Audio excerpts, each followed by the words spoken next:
The resort manager's words echoed through the marble-floored ballroom like a gavel striking wood. "The owner wants to speak with you." Gabriella's perfectly contoured face went white beneath her spray tan as she clutched the property deed I'd just handed her, my signature clearly visible at the bottom. It was Saturday, October 14th, 11:30 in the morning, and my sister was standing in the middle of her dream wedding venue, Ocean View Grand Resort, finally understanding that the woman she'd spent 6 months calling too poor to be a proper bridesmaid actually owned the $50 million property where she was planning to say, "I do." My name is Emma Castellanos. I'm 38 years old, and I'm the founder and CEO of Castellanos Hospitality Group. What my sister Gabriella didn't know, what none of my family knew, was that their struggling Emma had built a luxury resort empire that stretched across 3 states and generated over $300 million annually. "There has to be some mistake," Gabriella whispered, her voice barely audible above the sound of her wedding planner's heels clicking nervously against the marble. She's in customer service." I smiled, the same polite smile I'd perfected during countless board meetings and business negotiations. "I work in hospitality, yes. I just happen to own the company." 6 months earlier, when Gabriella had first announced her engagement to Marcus Delacroix, heir to a modest real estate fortune, she'd made it clear that this would be the wedding of the century. Or, at least the wedding of South Beach society. "I need everything to be perfect," she told me over lunch at a restaurant I secretly owned but had never mentioned. "Marcus's family moves in very elite circles. His mother knows everyone who matters in Miami." I nodded sympathetically, listening as she outlined her vision: the exclusive Ocean View Grand Resort, designer Vera Wang dress, champagne that cost more per bottle than most people's monthly rent, and a guest list that read like a who's who of Florida's wealthy elite. "Of course," she continued, cutting her truffle risotto with the precision of a surgeon, "I'll need my bridesmaids to really step up. The dresses alone are going to cost about $3,000 each, plus shoes, jewelry, the bachelorette weekend in the Bahamas." She'd paused, looking at me with what I now recognized as calculated pity. "Emma, I know you're doing your best with your little customer service job, but maybe you'd be more comfortable just attending as a guest? I wouldn't want you to feel pressured to spend money you don't have." The dismissal had been delivered with such gentle condescension that anyone overhearing might have thought she was being considerate. But I knew Gabriella. I'd grown up with her.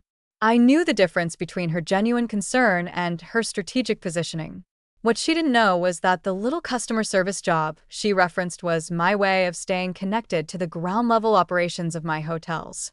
I spent at least one day a month working front desk shifts, housekeeping rounds, or restaurant service at each of my properties. Not because I had to, but because you can't run a successful hospitality business without understanding every aspect of the guest experience. "I understand," I'd said quietly, ignoring the way her words stung. "Maybe I could help in other ways." "Oh, that's sweet," Gabriella had replied, already scrolling through her phone to check some vendor message. "But really, this level of event planning requires professionals. People who understand luxury. People who understand luxury." As if the woman who'd built a chain of award-winning resorts from scratch didn't understand luxury. Over the following months, I'd watched from the sidelines as Gabriella planned her perfect wedding. She'd posted constant updates on social media, always making sure to tag the expensive vendors, the exclusive venues, the designer everything. Each post was a subtle reminder that she was moving in a world I allegedly couldn't access.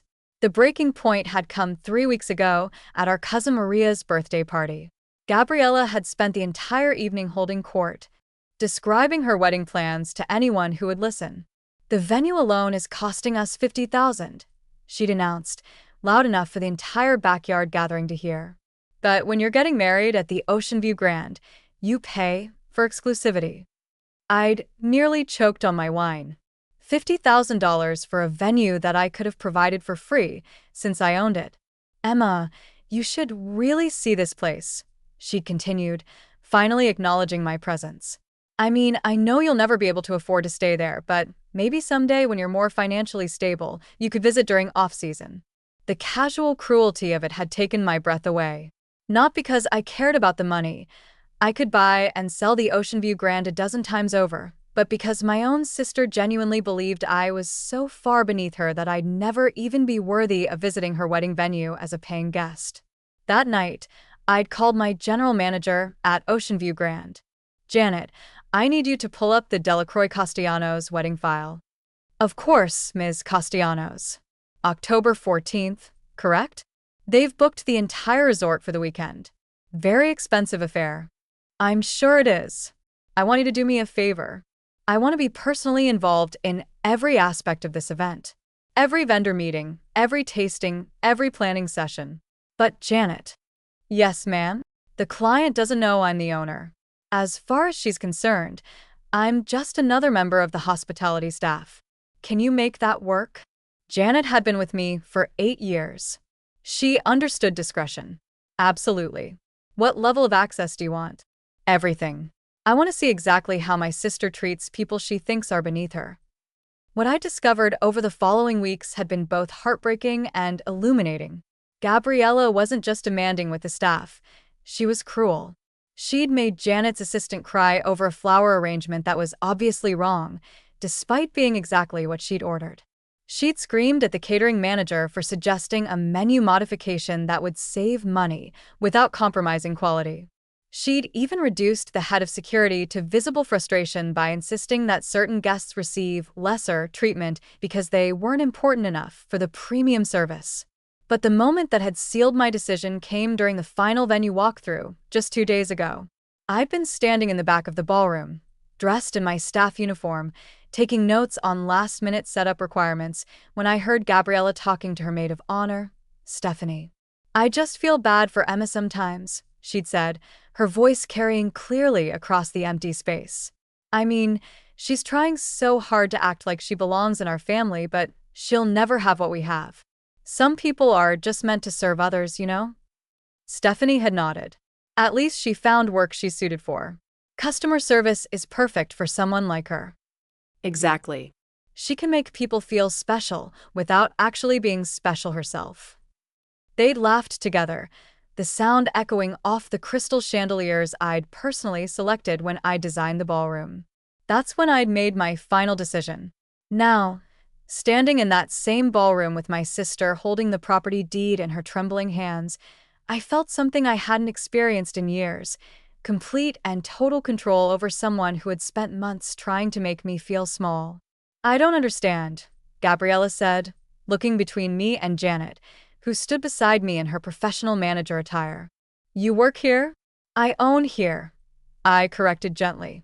I own this resort, plus 14 others across Florida, Georgia, and the Carolinas. The customer service work you've been so dismissive of? It's how I stay connected to my business. Marcus, who'd been standing silently beside his bride-to-be, cleared his throat. Gabriella, what is she talking about? Gabriella's eyes darted between the deed and my face, her brain clearly struggling to process what she was seeing. This can't be real. Emma doesn't have money. She lives in that tiny apartment, drives that old car. I live simply because I prefer it that way, I said. The apartment you're thinking of is actually my Miami office. I maintain residences at several of my properties, but I spend most of my time working. I gestured around the ballroom, with its soaring ceilings and floor-to-ceiling windows overlooking the Atlantic Ocean. This room you're standing in? I designed it myself. The menu you've been so carefully curating? My executive chef created those recipes. The staff you've been treating like servants? They're my employees, and some of them are the most talented hospitality professionals in the industry. Gabriella sank into one of the gold-trimmed chairs we'd positioned around the room for tomorrow's ceremony. Why didn't you tell me? When would I have told you? When you were explaining that I couldn't afford to be a proper bridesmaid. When you were posting on social media about how exclusive your venue was, knowing I'd see it.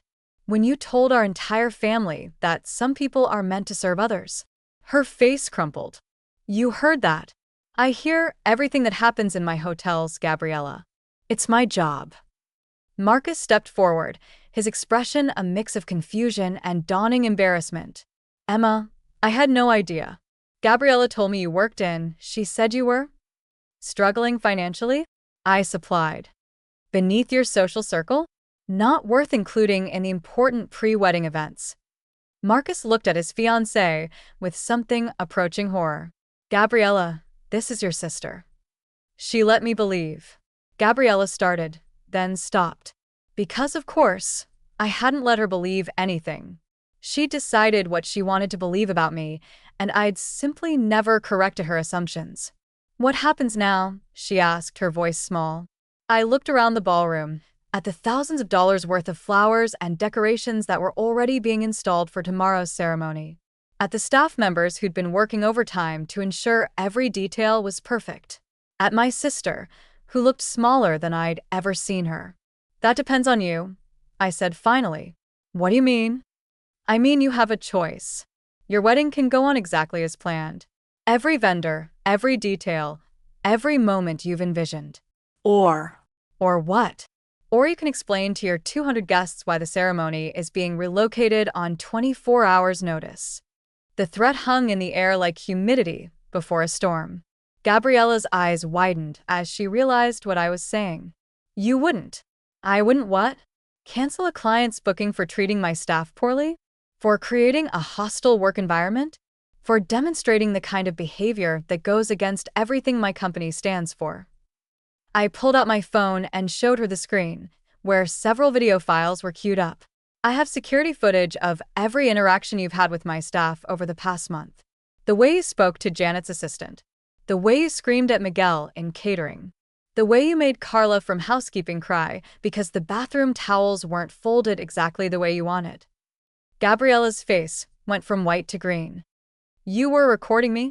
I record all client interactions for quality assurance purposes. It's standard practice in the hospitality industry. What's not standard is the level of abuse my staff endured from you. Marcus was staring at his fiancée like he'd never seen her before. Gabriella, is this true? She opened her mouth to deny it, but I held up my hand.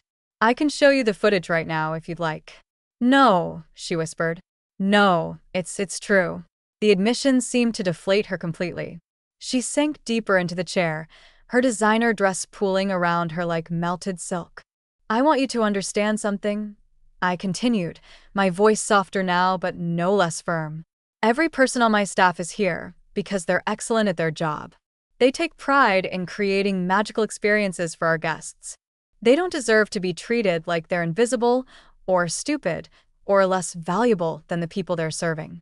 I know, Gabriella said, tears starting to track through her makeup. I don't know why I wanted everything to be perfect, and when things went wrong, You took it out on people who couldn't fight back. Yes. Marcus sat down beside her, his expression troubled. Gabriella, this isn't who I thought you were. It's not who I want to be, she said quickly. Emma, I'm sorry. I'm so sorry. For everything. For the way I treated your staff, for the things I said about you, for not seeing. For not seeing what? For not seeing that you were taking care of me even when I was being horrible to you. I frowned. What do you mean? Gabriella wiped her eyes, smearing mascara across her cheeks. The upgrades. The little extras that kept appearing in our package. The upgraded flowers, the better champagne, the extra security for Marcus's family. Janet kept telling us we were getting special consideration as valued clients, but we didn't pay for any of that. She was right. I'd been quietly enhancing their wedding package for weeks, adding touches that would make their day more special without them knowing. Because despite everything, despite the casual cruelty and the dismissive comments, Gabriella was still my sister. You've been taking care of me this whole time, she continued, and I've been treating you like you were nothing. The ballroom fell silent except for the distant sound of waves crashing against the shore outside. Janet stood quietly by the entrance, her expression carefully neutral. Marcus looked like a man reassessing everything he thought he knew about his future wife. And I stood there, holding all the power for once, trying to decide what to do with it. The question is, I said finally, what do you want to do now? Gabriella looked up at me, her face streaked with tears and mascara. I want to make it right. How? I don't know. Tell me how. I walked over to where Janet stood and took the tablet she was holding. On it was the final timeline for tomorrow's wedding, every detail carefully coordinated down to the minute. Your wedding is going to be beautiful, I said, scrolling through the schedule. Everything you dreamed of. But it's going to happen on my terms now. What does that mean? It means you're going to personally apologize to every staff member you mistreated. Not a general apology, a specific one, to each person, acknowledging exactly what you did wrong. Gabriella nodded. Okay. It means you're going to donate the money you would have spent on the Bahamas bachelorette trip to our staff appreciation fund. How much is that? 15,000 dollars. She swallowed hard but nodded again. And it means that after your wedding, after your honeymoon, after you've had time to think about what happened here, you're going to come work for me. What? You're going to spend 6 months working in different departments of this resort. Housekeeping, food service, front desk, event planning. You're going to learn what it takes to create the experiences you've been taking for granted. Marcus was staring at me with something approaching awe. That's brilliant. It's not punishment, I clarified, looking directly at Gabriella. It's education. You said some people are meant to serve others. I want you to understand what service actually means. What it takes to anticipate someone's needs, to solve their problems, to make their day special even when they're treating you poorly. And if I do all that, then you'll have earned back my respect. And more importantly, you'll have earned back your own. Gabriella was quiet for a long moment, processing everything I'd said. Then, slowly, she stood up and walked over to where I was standing. Emma, I don't deserve this. I don't deserve your forgiveness, or your generosity, or even this conversation. I've been horrible to you and to your staff, and I have no excuse for any of it. You're right, I said simply. You don't deserve it. Then why? I looked at my sister, really looked at her for the first time in months. Beneath the designer makeup and the expensive dress and the carefully curated perfection, I could see the girl I'd grown up with. The one who used to climb into my bed during thunderstorms, who'd cried when our goldfish died, who'd been my best friend before life and money and social status had complicated everything. Because you're my sister, I said. And because everyone deserves a chance to be better than their worst moment. The next 24 hours were a whirlwind of activity. Gabriella spent the afternoon personally apologizing to each staff member she'd mistreated, and I watched from a distance as grown professionals teared up at her genuine remorse. She donated the bachelorette money to the staff fund and wrote personal thank you notes to every person who would be working her wedding. The ceremony itself was everything she'd dreamed of. The ballroom was transformed into a garden paradise, with cascading flowers and soft lighting that made everyone look like they were glowing. The food was exceptional, the service flawless, and the bride was radiant in a way that had nothing to do with her expensive dress. During her reception speech, Gabriella did something I hadn't expected. I want to thank everyone who made this day possible, she said, looking out at the crowd of family and friends. But especially, I want to thank my sister Emma. She found me in the crowd, standing near the back in my simple black dress, the one she'd once suggested wasn't formal enough for her events. Emma owns this beautiful resort, but more than that, she owned every moment of kindness and patience I didn't deserve over the past few months. She taught me something important about grace and about what it really means to serve others. She raised her champagne glass. To Emma, who proves every day that true wealth isn't about what you have, it's about what you give. The applause was thunderous, but what mattered to me was the look in Gabriella's eyes. For the first time in years, I saw my sister there. Not the social climber, not the status-obsessed bride, but the person I'd grown up loving. 6 months later, Gabriella started her stint working at the resort. She began in housekeeping, and I'll never forget the first time I saw her in a uniform, carefully learning how to fold fitted sheets from Carla, the woman she'd once made cry. She was terrible at it at first, but she kept trying. And more importantly, she kept learning. Today, Gabriella manages events at our newest property in Charleston. She's still particular about details, but now her perfectionism comes from a place of respect for her team rather than a need to prove her superiority. She's become one of our most successful managers, known for her ability to handle difficult clients with patience and professionalism. Marcus, for his part, has become one of my biggest supporters. He invested in our expansion into the Carolinas and serves on our board of directors. He says watching Gabriella's transformation taught him as much about character as it did about hospitality. Last month, Gabriella called to tell me she's pregnant. She was nervous about how I'd react, worried that success had changed her too much, that I wouldn't trust her to be a good mother. Are you kidding? I told her, you're going to be an amazing mother. You know how to work for what matters now. You understand the difference between being served and serving others. Your child is going to be lucky to have you. Sometimes I think about that morning in the ballroom, when Gabriella first realized that her poor sister owned the venue where she'd planned to prove her superiority. I think about the power I held in that moment, and how easily I could have used it to humiliate her the way she'd humiliated me. But the best revenge, I learned, isn't making someone feel small. It's helping them become bigger than they thought they could be, even when they don't deserve it.